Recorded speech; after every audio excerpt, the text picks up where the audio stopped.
Thanks for joining us here on Service to School Stories. Your hosts for this season are Alec Emmert, Service to School CEO and Navy veteran, and Sydney Mathis, Chief Program Officer and former college admissions officer. This season will cover topics as it relates to higher education, military service transition, and career opportunities and outcomes for veterans.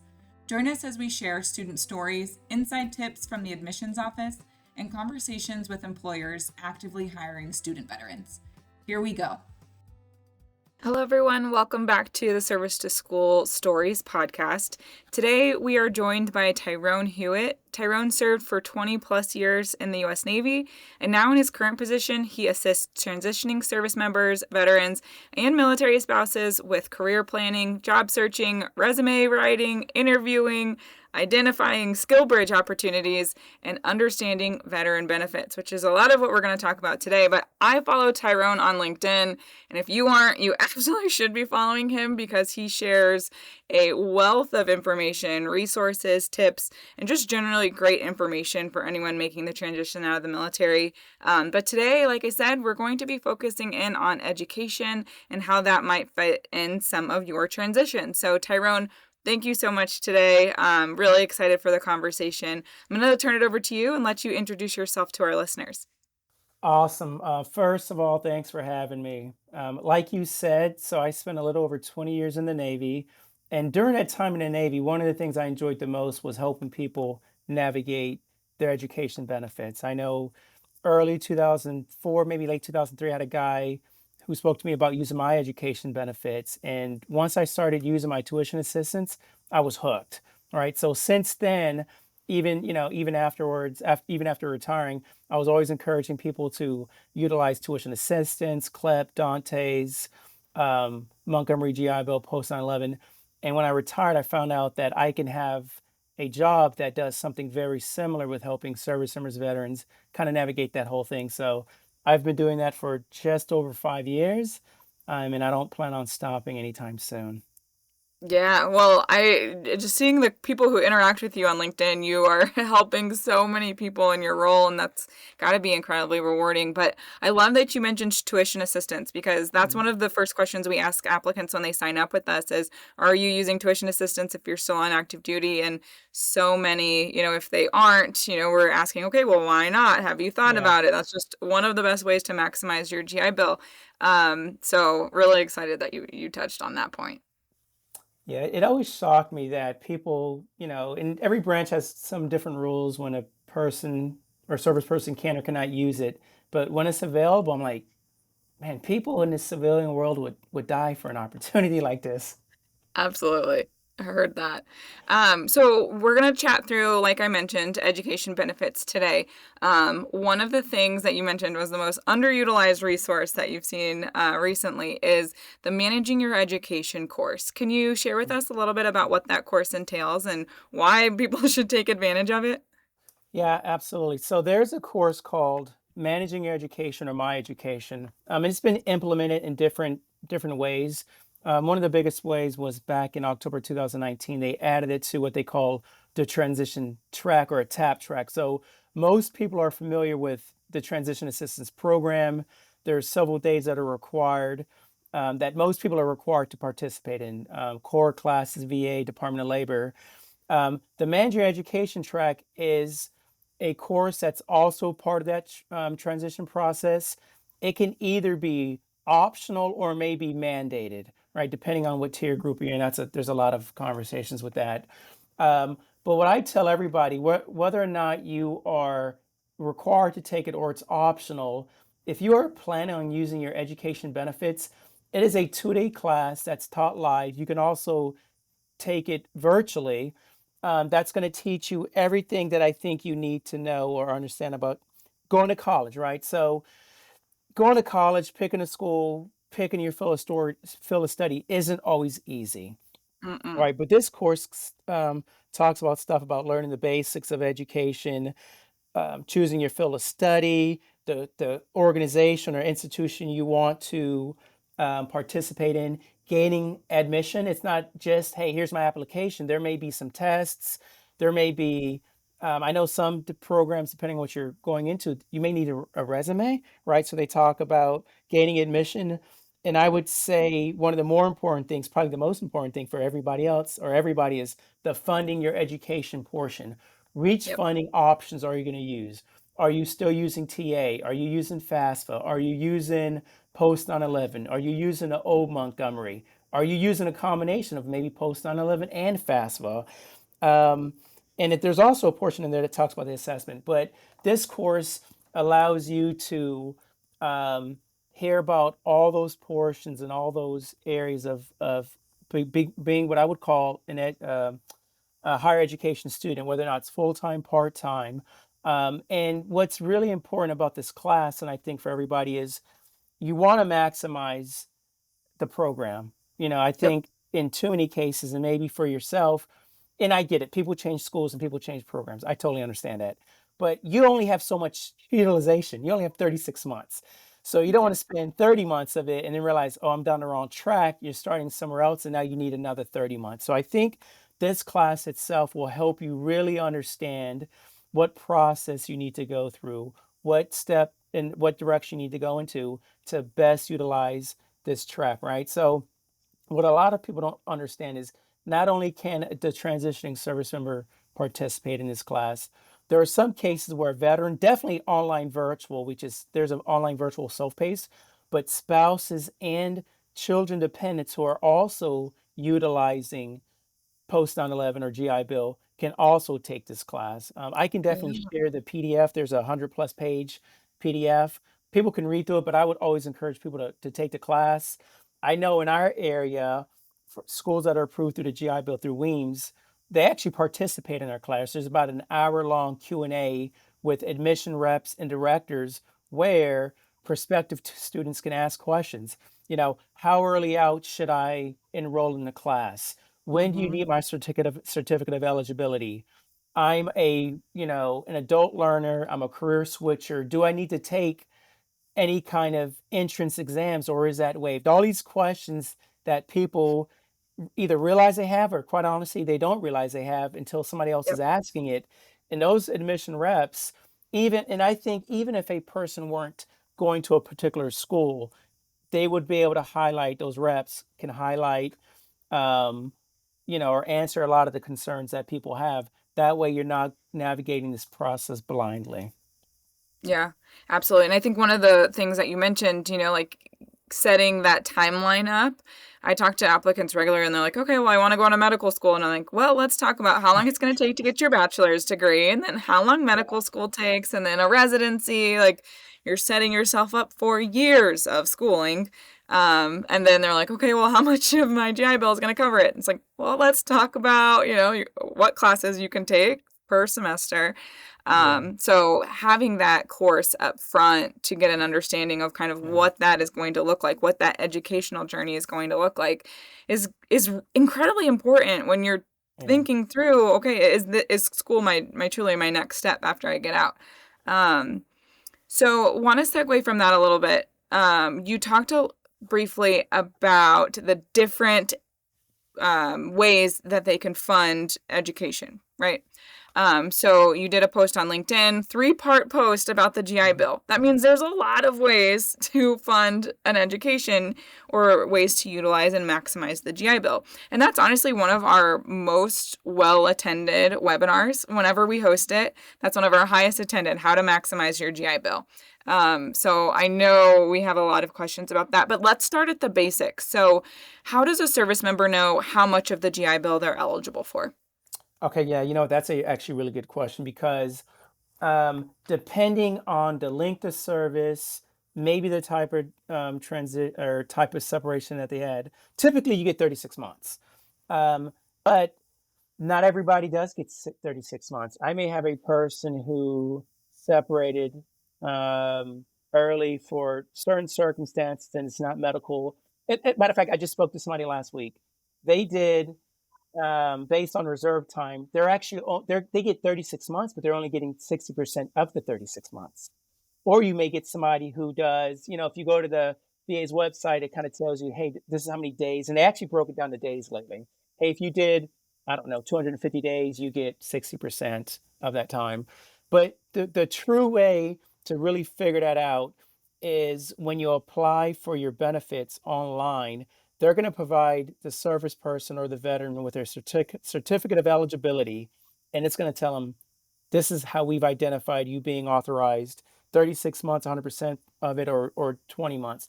And that is probably, I will probably repeatedly say that's the most important thing, but that is probably the most important thing because at that point you have to figure out how am I going to fund this? How much time do I have? Like Mhm. you said, sometimes I'll talk to people and they'll say, "Hey, I want to go to medical school and or law school," and I'm like, "How much college do you already have completed?" And Yep. do you know how much more you're going to have to complete, and how are you going to fund that, right? So that certificate of eligibility, you could probably call you could call the VA. The difference between being a veteran and being an active duty service member, I don't think in very many cases the VA is going to give you an answer over the phone because they're actually waiting for that discharge because it's going to tell your true status. Mhm. If you're a Mhm. veteran and you call them, they usually ask first, last name, last four branch of service. I think they do a pretty good job of saying, "Hey, we have you in here, and we've identified 36 months of eligible usage." There is for some people the opportunity to actually have 48 months of usage. I'm going to be honest with you, it is very hard to figure that out. There are very few people. There were some court cases and some other things that kind of took place, um, that determines whether or not the person's eligible for an old program, a new program. And I think I could be wrong, but last I read, and I'll give you an example, and I don't see this too often. Sometimes you have people who have they've been in the military twice, Mhm. right? Yep. They joined the army, did 4 years, got out, um, didn't like being a civilian. They came back in a year later, joined the Navy, did another 3 years or 4 years. I think based on those two contracts, I think they actually may be eligible for 48 months, not necessarily the entire 72, but the Right. 48. But in instances like that where things aren't very clear, it's extremely important for the veteran to look at the COE and or call the VA. Got it. And Tyrone, something that's a little bit, I guess, tangential here too. So I was talking with a service member last week, talking through his financial aid package, and he said he was previously looking at enrolling out of school. The school lost their eligibility to provide GI Bill funding. Um, and in that situation, where say a service person has already enrolled in that school, they've done maybe like 2 or 3 semesters and used some of that GI Bill funding, and the school closes or, they lose their eligibility, they don't get that funding back. Is that correct? So there are some cases where they did get the funding back, but I think those are some of the big cases. I'd have to look. The website says it. I want to say ITT was one of them. I think these are cases where there were an astronomical amount of students and then there were Yep. cases involved. I can definitely do the research, but it'll tell you on the website, hey, these are the schools and this is how much you can get back. Um, I'm not going to say it's rare, but it's nothing's ever automatic. Sure. They'd have Sure. to um, go through that process. I do know the VA try to do a due diligence where they say, hey, you know what? The school may have lost some accreditation. And I think in these cases, they were completely like, they were shut down.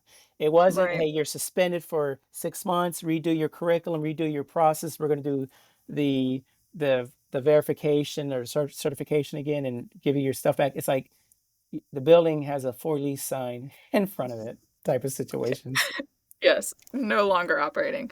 No, and I think that too, it just goes back to the importance of making sure that you're making informed decisions about where you enroll and the Yeah. institutions that you are, deciding to invest and utilize your resources for. Yeah.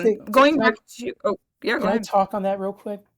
Yeah, so Uh-huh. when I talk to service members who are getting out, and it's going to be in one of these guides we talk about, but it is really important for prospective students, veteran, service member dependent, to use the GI. They need to do a couple different things. You can go to the Weems website, and if they're GI Bill approved, they're going to be on there. But also, when you go to the comparison tool, when you scroll down, you select the school, you scroll down, it's going to let you know if they've ever received any complaints. Mm, And that is really important. I helped somebody um, late last year at the school. They only had one instance. they try to tell you how many students went through. They had one instance with funding. And I told the person, they may want to talk to the school and say, hey, can you kind of explain this to me? Sure. Because I think the VH tries to do a good job of saying, hey, we vetted these schools. Um, we think you should go or run. Right, right. Yeah, I mean, that is so important to double check. Okay, so going back to how, our listeners would be using their GI Bill, how does BAH work with the on-campus students? Yeah, you know what? That's good. I just had a question about that today. So there are kind of different categories.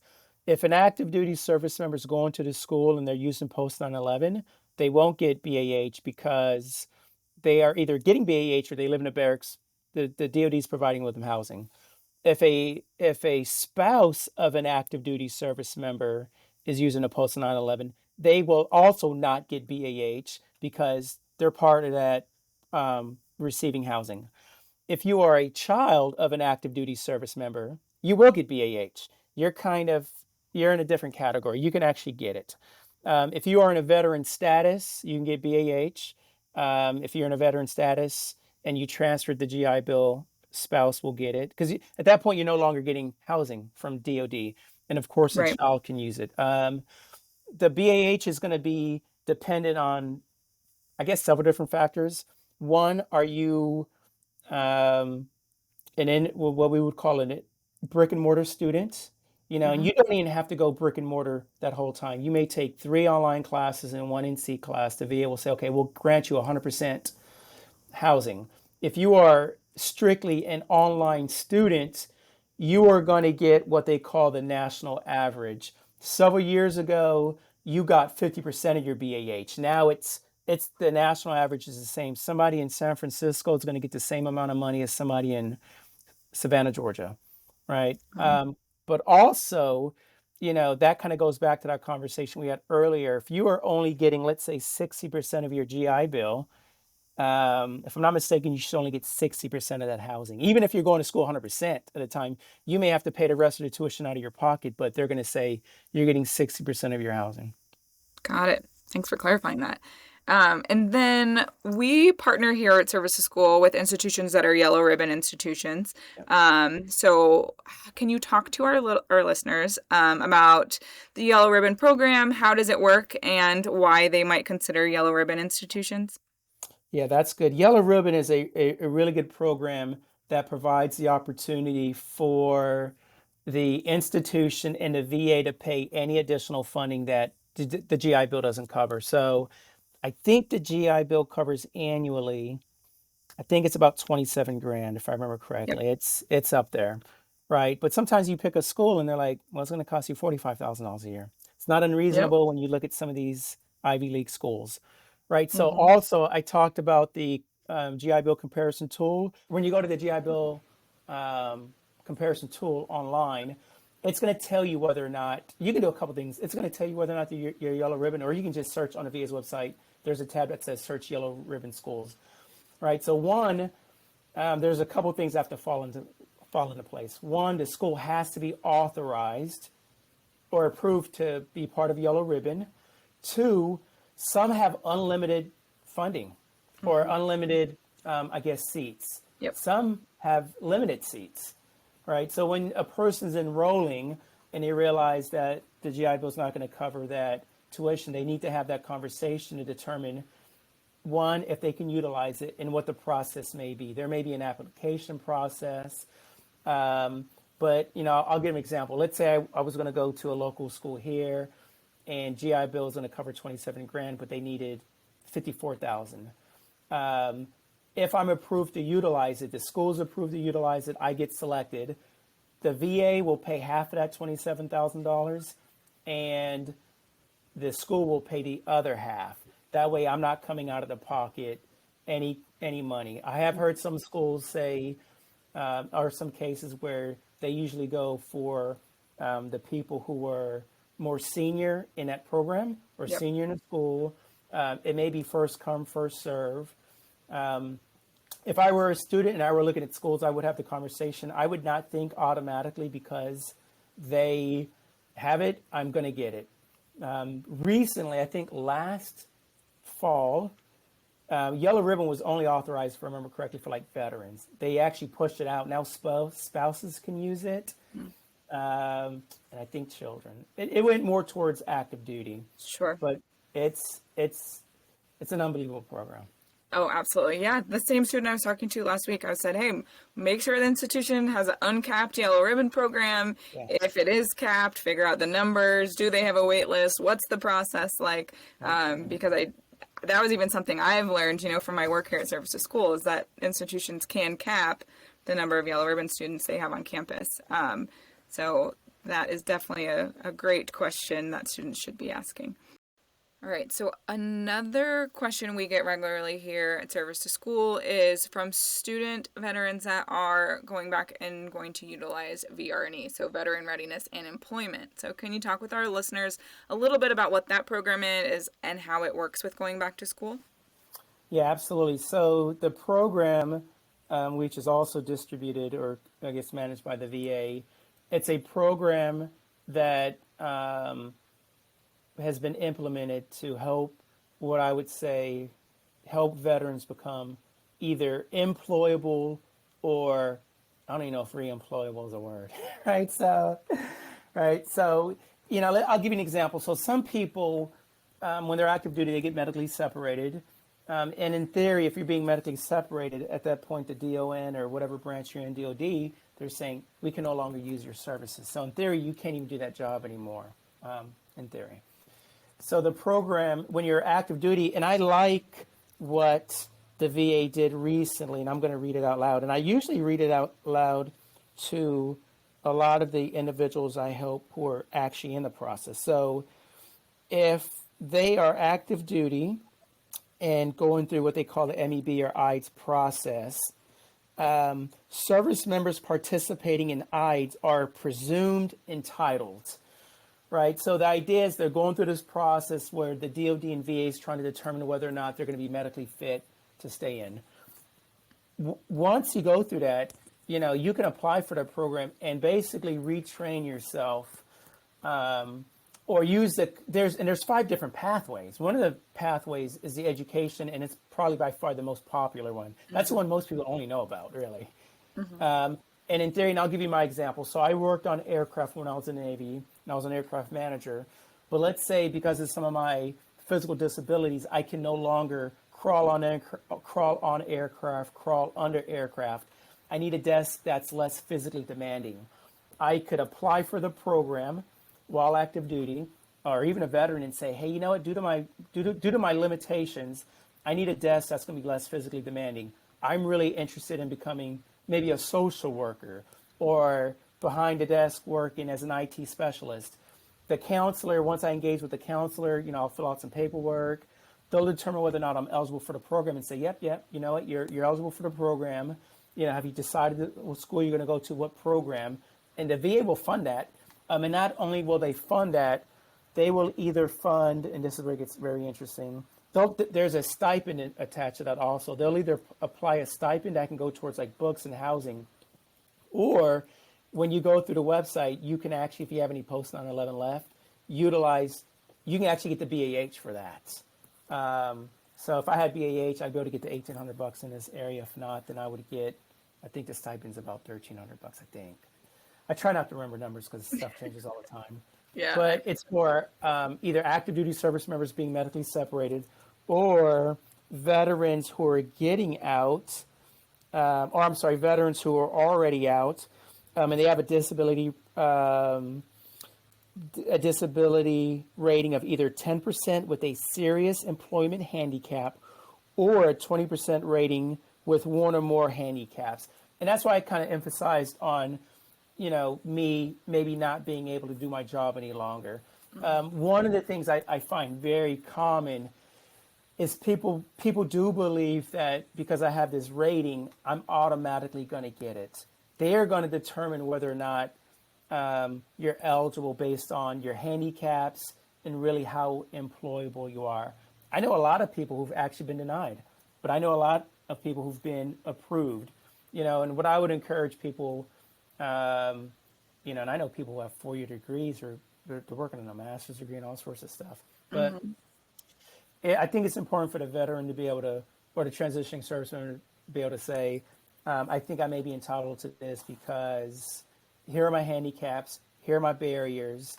I need something that's less physically or even let's say mentally, demanding. You may have, you may suffer from like maybe depression or anxiety, and you need something that's less at a slower pace, and things like that. So I always tell people one of the mistakes I also see is people automatically assume they're not eligible. Yeah. I say, give it a shot, and then, you may be surprised. The council may say, yeah, you know what? We understand what's going on. You've been approved. They may say, yep, yeah, you know what? You're not approved. Yeah. And that doesn't come with the same kind of like 36-month, like that's funded for if it takes you 4 years to complete your program, or if you have 2 years left, it's funded at 100%, correct? Yeah, that is correct. It is VR&E is very, man, there are so many different, I've seen people get law degrees, doctorates. I've seen people get 40 degrees. I've seen people use it for 2 years. I've seen people use it for over four. It is, and I've read a lot of different guidance on it, and I'm like, maybe I need a law degree to understand it. Because it's, and I always try not to, whenever I speak to somebody, that's why even on LinkedIn, I always try to provide the resource. Yep. Because one, I could read something and I've read stuff before and totally misinterpreted it, and then someone says, that's not what that says, and I read it again, I'm like, holy smokes, there is a comma there. So that's what this means. That comma always catches you, right? Yeah. Or maybe I missed a word or a sentence, but I always tell everybody, read all the guidance. There's a really good Facebook page. I think it's a VNRP. There's a couple of them.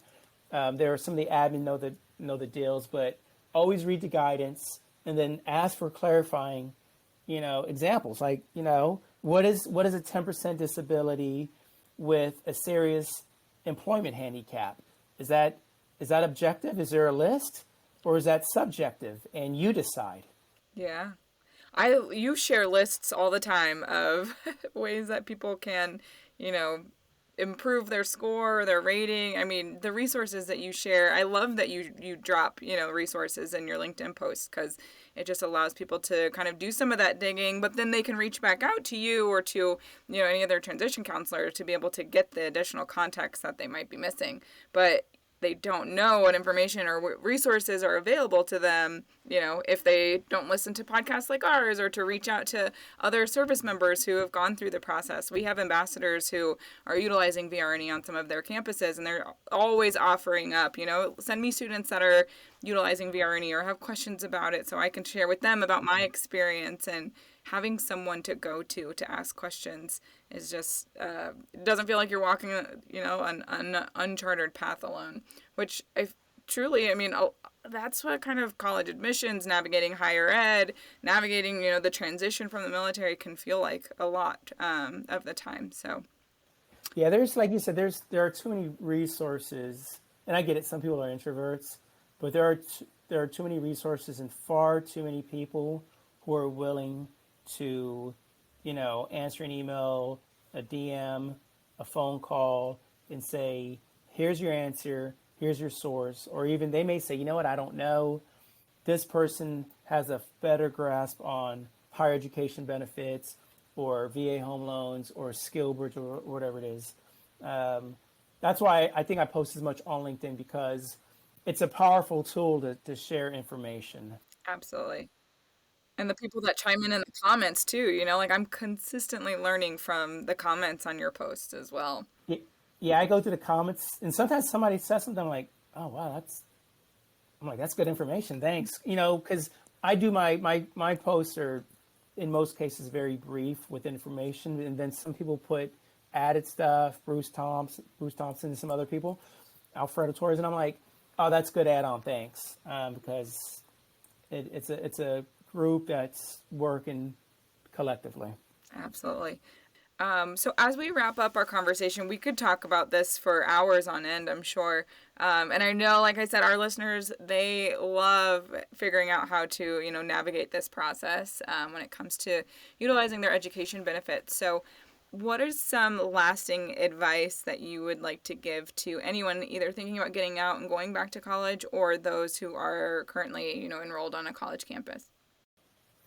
Okay, yeah, that's good. So if you are on a college campus, I think the veteran groups, the veteran support groups are extremely important. One, that network, the social network will keep you uplifted. But kind of like you said earlier, there's a lot of shared information because there's always that one person who knows it all. And they're not a know-it-all, but they definitely know it all, right? So when you're engaging with them, they may say, hey, VR&E just updated, or this just happened. You may be able to get some of your post 9/11 GI Bill back, or whatever the case may be. So staying in the know, right? And then just, I would say get in the habit of saying, hey, can you give me a resource? Utilize. There are some pretty good Facebook pages. LinkedIn is a good social media site. Podcasts are great. When you're walking across the campus or driving to and from home or work, like this one in particular, a lot of good information to say, oh, wow, I did not know that. Let me look a little bit deeper when I get home and Google this. I hate to say it. I hate to say use Google because I sound like I'm 12, but it's a powerful tool when you. As long as you didn't say ask Jeeves. Do you remember that one? Yeah. Yeah. But yeah, just your support group, and then there's so much out there to be successful. Absolutely. Well, thank you so much, Tyrone, for joining us on the Service to School Stories podcast this week. I know you are a busy individual helping a lot of people, so we appreciate your time, your knowledge, and just the good work that you're doing in this space to educate and inform. So I will definitely continue following along on your LinkedIn posts, so appreciate those. But we love the work that you're doing, and thanks for being a supporter of Service to School here. Yep, thanks for having me, and thanks for what you and Amanda are doing. Absolutely. Take care. All right, too. That's it for this episode. Join us next week, same time, same place, where we share more Service to School stories. Service to School Stories is hosted by Sydney Mathis, the Director of Student Success, and produced by Amanda DeBias, the Director of Communication at Service to School. Service to School is a 501c3 nonprofit providing free college admission support to transitioning service members and veterans. Join us next time and follow us for more on all of your favorite social media platforms.